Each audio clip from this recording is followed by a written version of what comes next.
Agenda for today. I am going to help you join a Zoom meeting. We're going to turn on our audio and video. So you're not in that meeting alone. I will help you invite others and how you can chat with them. We're also going to look at views while someone else is screen sharing and how you can annotate on those views. Let's join a Zoom meeting. The easiest way of joining a Zoom meeting is for someone to send you the link. In this example, the link is just about in the middle of the screen. In fact, it's right here. Once you click on the link, you'll be redirected to a Zoom website and a pop-up will appear. This pop-up wants you to start the Zoom desktop application. If it isn't already highlighted, please highlight the Zoom meetings above. Then the open link will become available below. If for some reason the Zoom desktop application isn't working or you do not want to install the Zoom application onto your computer, you can click the cancel button instead. Clicking the cancel button turns you back to the website. Instead of clicking the oh so inviting launch meeting button, we're actually interested in the join from your browser below. Clicking that will make another pop-up appear. This pop-up will ask for your name and for you to verify that you're not a robot. Once reCAPTCHA is satisfied, the join button will become available for you to click. Click it and you'll enter into the web browser. As you wait for your meeting to begin, you may receive one of the two messages. The message on the bottom, please wait for the host to start the meeting, means that the host isn't even there yet. While as the message on top, this meeting is scheduled for date, start, time, does mean the host is present. And you can't actually fix this message. Sometimes the video preview pop-up appears. The video preview pop-up gives you a chance to see what you look like before everyone else does. If you want to immediately join the meeting with your video on, click Join with Video. Otherwise, click the Join Without Video, and your current situation stays secret with you. Audio. Next, we're asked to how we want to join with our audio. If for some reason that the phone call tab is showing, please click the computer audio tab. Then click the join with computer audio that you see in the middle of the screen. The reason I suggest this is it's the easiest way, it doesn't create additional charges, and it already uses the internet that you currently are using anyway. Welcome to the Zoom desktop application. This is where you'll spend about 90% of the time of your meeting. Last pop-up, we said we wanted to join with computer audio. However, the audio isn't actually on. We have to turn it on manually. Turn on the audio, click on the unmute with the microphone icon and the slash in the lower left-hand corner. Once we do, it turns to mute and you should see green bars going up and down in the microphone icon. Don't see the green bars? Neither do I. I'm going to check my audio settings. To check my audio settings, I'm going to click on the caret, or the upward arrow, that is just to the right of the mute icon. It looks like I am using a different microphone than is the default for my computer. I'm going to change to the default microphone and, just for the heck of it, the default speaker as well. Now, when I talk, I should see green in the mute icon. On the iPhone, to turn on our audio, we are going to give Zoom permission to our mic. Then we are going to click Call using Internet Audio. This will allow us to use the same internet that the meeting is currently using. The audio is now on. For Android devices, we're going to give Zoom permission by clicking Got It. Then we are going to click on Call Device Audio just above the mute icon. The audio has been turned on. In the web browser, if for some reason you are on the phone call tab, click to the computer audio tab and then click Join Audio by Computer. I'm using Mozilla. Mozilla is confirming that I want to do what I said I wanted to do. As my default device is already selected, I'm going to click Allow. The unmute is now in the far left corner. So I will click on the unmute. Now I have audio on my web browser. If for some reason you still can't hear your audio when the mute button is turned on, click on the caret or the upward arrow that is just to the right of the mute icon. Here you can see which microphone and speaker you've selected. Video. To start video in the desktop application, click on the Start Video button, which is just to the right of the mute icon. Now you should be able to see yourself on the screen. If I am not able to see myself, I'm going to check what my video settings are. I'm going to click on the caret or the upward arrow that is just to the right of the Stop Video icon. Again, it looks like I'm not using the default camera for my computer. I'm going to change to the default camera. Now I should be able to see myself. Start video on an iPhone. Click on the Start Video icon, which is an old-fashioned camcorder with a slash running through it. Your video should now be on. For Android devices, to start video, click on the video icon, which is just to the right of the mute icon. Your video should now be on. If, for some reason, that you're not seeing you, it might be that your rear view facing camera has been turned on instead, which might look something like this. While this might be a concern for your meeting, in our case, it is just a welcoming ceremony at our Toastmasters Club for new members. To change to your front-facing camera, click on the camera icon, which is either in the top left or just left of the password. And you should be able to see your sunny complexion.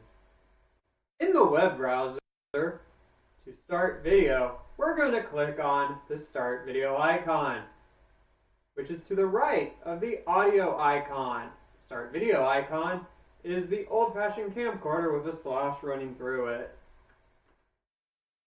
I am using Mozilla. Mozilla is asking if I want to do what I said I wanted to do. As my default device is already selected, I'm going to click Allow. Once again, I see myself. There are two views that you can use while in a Zoom meeting. The first view is Gallery View. This view allows you to see everyone that is currently in that meeting. The second view is Speaker View. This view shows the person that is currently talking in the big window with about 4 or 5 other people on the top. two of the views that you can use when you're on a cellular device. Let's think of our camera lens as fixed frame for our reference. It can only see what is currently present in its view.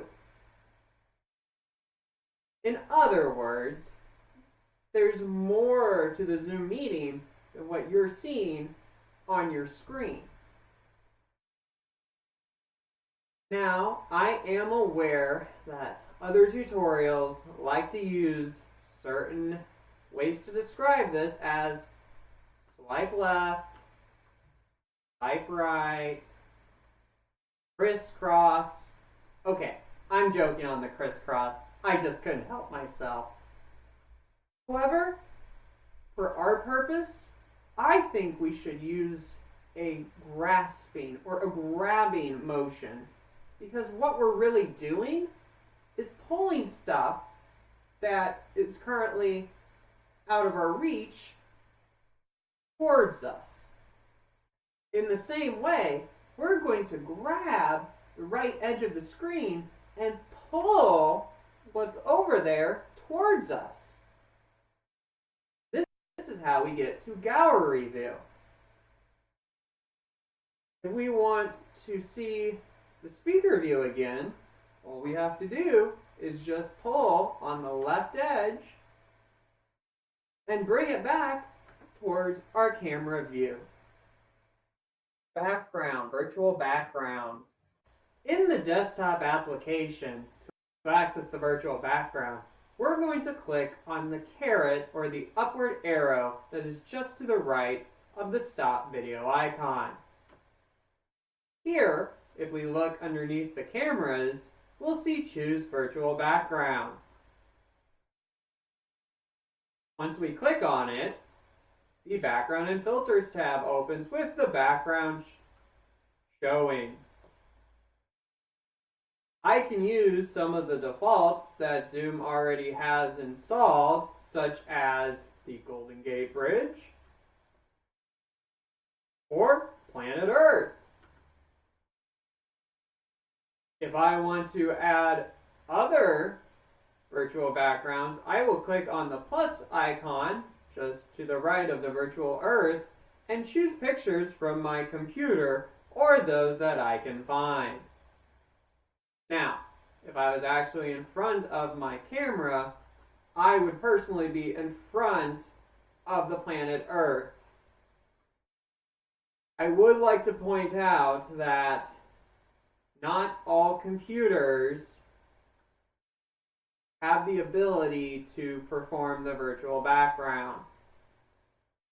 Those that do not, such as mine, you have to have a physical green screen, and this I have a physical green screen option just to my left selected. If we don't want our virtual background on, we can click on the none, which is just to the upper left. And the virtual background is no longer on. To turn on the virtual background on your cellular device, we are going to click on the ellipses more in the bottom right-hand corner. To do that, we're going to click on virtual background, which is the second to last option. Now, the one virtual background that is currently available is the Golden Gate Bridge. Also, there is a plus icon, which we can use to select photos that are stored on our phone or others that we can find. If I want to turn on the Golden Gate Bridge, I'll select it like so. Now, if I was actually in front of my phone, you would see me in the forefront and the Golden Gate Bridge in the background. If I don't want a virtual background showing, I can hit the None, or I can hit Remove in the bottom left-hand corner. Special request, video filters. To access the video filters, we're going to click on the caret, or the upward arrow, that is just to the right of the stop video icon. Next, we're going to look underneath the cameras and choose video filter. From here, you can use any of the video filters that Zoom already has currently installed. Now, you might be able to use some of the color filters, and you could possibly get away with an outline like maybe this one. However, I can't see any good reason why you should use these in a professional setting. Use this for your personal or recreational use. To exit out of this settings window, click on the X in the top right-hand corner.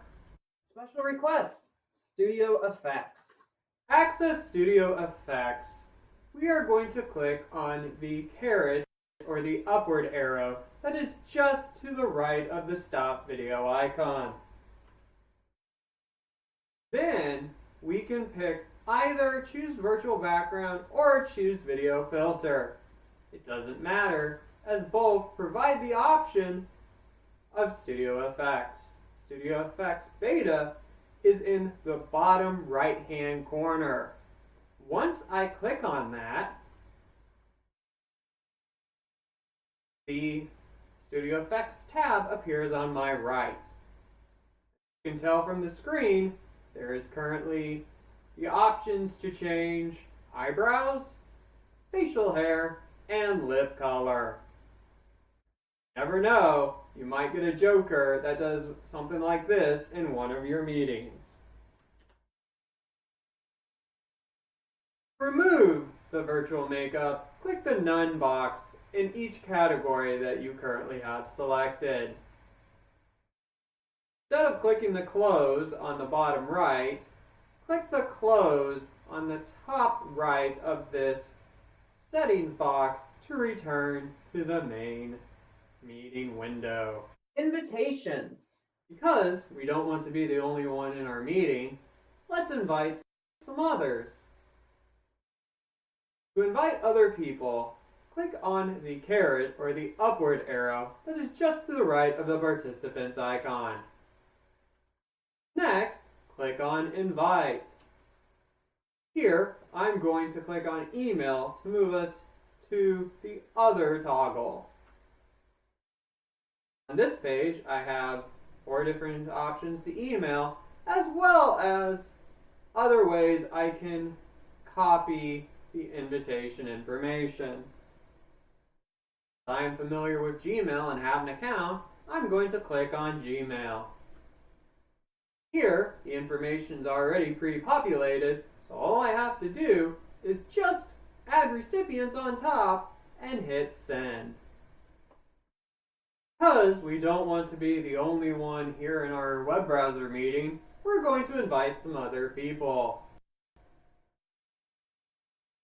I'm going to click on the participants icon, which is just beneath me. Here, the participants tab opens up, and in the bottom right-hand corner, you can see an invite button in the center. When I click on that invite button, I am given different options to email or copy the invitation information. I'm going to click on Gmail, as that is the one I'm most familiar with and have an account. As I click on that, the information is pre-populated into this email. All I have to do is add the recipients on top, their email addresses, and hit send. For the iPhone, I don't want to be the only one here in my meeting, I'm going to click on the participants icon, which is just to the left of the ellipses.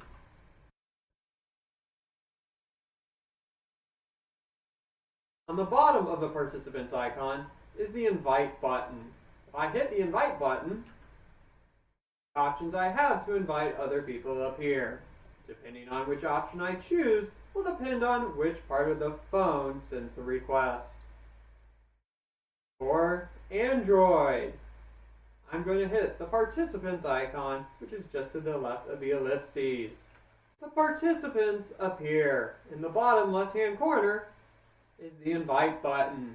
If I click on the invite button, different options I have of sending invitations comes up. Depending on which option I choose will depend on which part of the phone sends the request. Chat. To chat with others in the desktop is easy. If you want to chat with those that we've invited, we're going to click on the chat icon that is just below me. Here, you'll see the chat box appears to our right, and we can type whatever it is that we want to say in the bottom of it. If we want to send it to everyone, all we have to do is hit enter.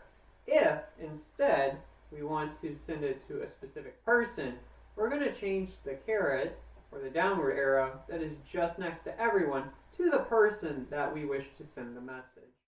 Chat with the other participants in the web browser is easy. To the left of the ellipses is the chat icon. Once we click the chat icon, the Zoom group chat box appears. In the bottom of it, we can type whatever it is that we want to say and hit send if we want to send that message to everyone. Haven't figured out yet, the web browser has fewer capabilities. For iPhone, to chat with those that are also in our meeting, we're going to hit on the ellipses in the bottom right-hand corner. Once we do that, you'll notice that chat is the first option. Once we'll click that, and the chat box appears. Bottom of the chat box, you can type in whatever it is you want to and hit send if you wish for that message to go to everyone. If you only want to send that message to a specific person, click on the caret or downward arrow just next to everyone and select the person you want to send the message to. In the Android, we're going to hit on the ellipses in the bottom right-hand corner. Then we're going to hit chat. The chat box appears. In the bottom of the chat box, we can type in whatever it is we want to send if we want to send it to everyone. Don't wish for your message to go to everyone. Click the caret or downward arrow next to everyone and select the specific person you wish to send the message to. Exit out of the chat. You can hit the close button in the top left-hand corner.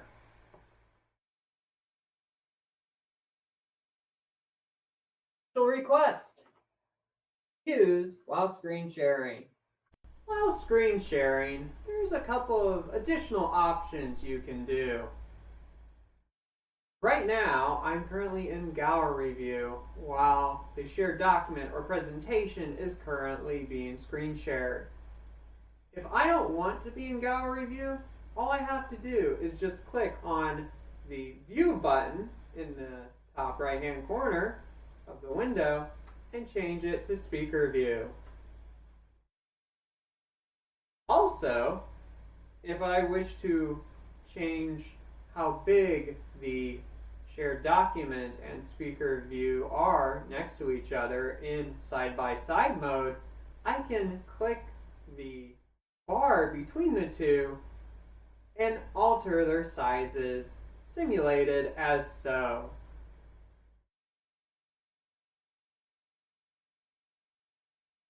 If I don't want to watch the meeting in side-by-side mode, I can remove that by clicking on the View Options caret on the top of the screen. Here, I will uncheck the side-by-side mode. When I do that, the speaker appears above the shared document. If the speaker is more important than the document currently being shared, you have the ability to flip the two. All you have to do is hit the two rectangle boxes that is in the far right-hand corner. When you do that, speaker becomes prominent. For your phones, there's a few options you can use to zoom in and zoom out.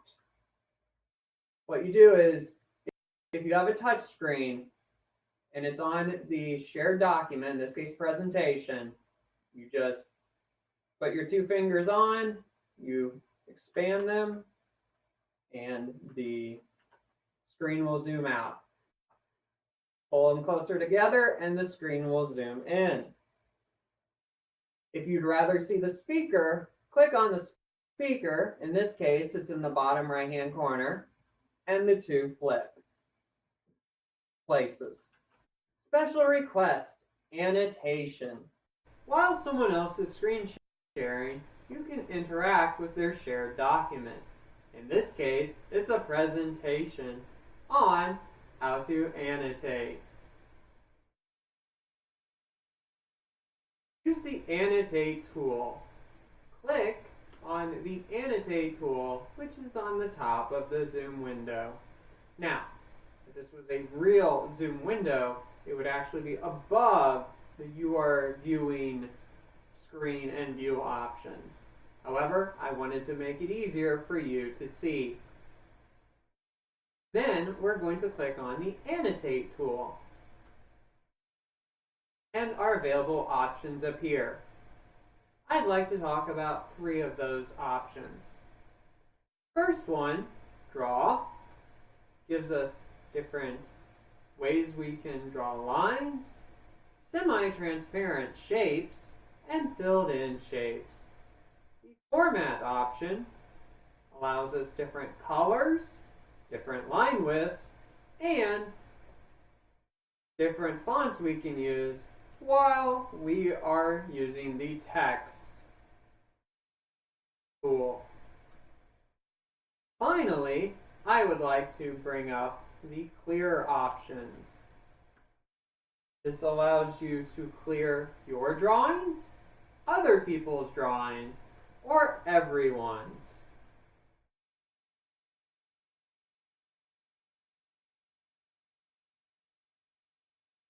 To exit out of the annotation tools, click the X. Annotation on cellular devices is a little bit different. For the iPhone, while someone else is screen sharing, we're going to click on the pencil icon, which is just above the mute icon. When we do that, the 5 options we have become available. When we're done using the Annotate tool, we can click on the filled pencil icon.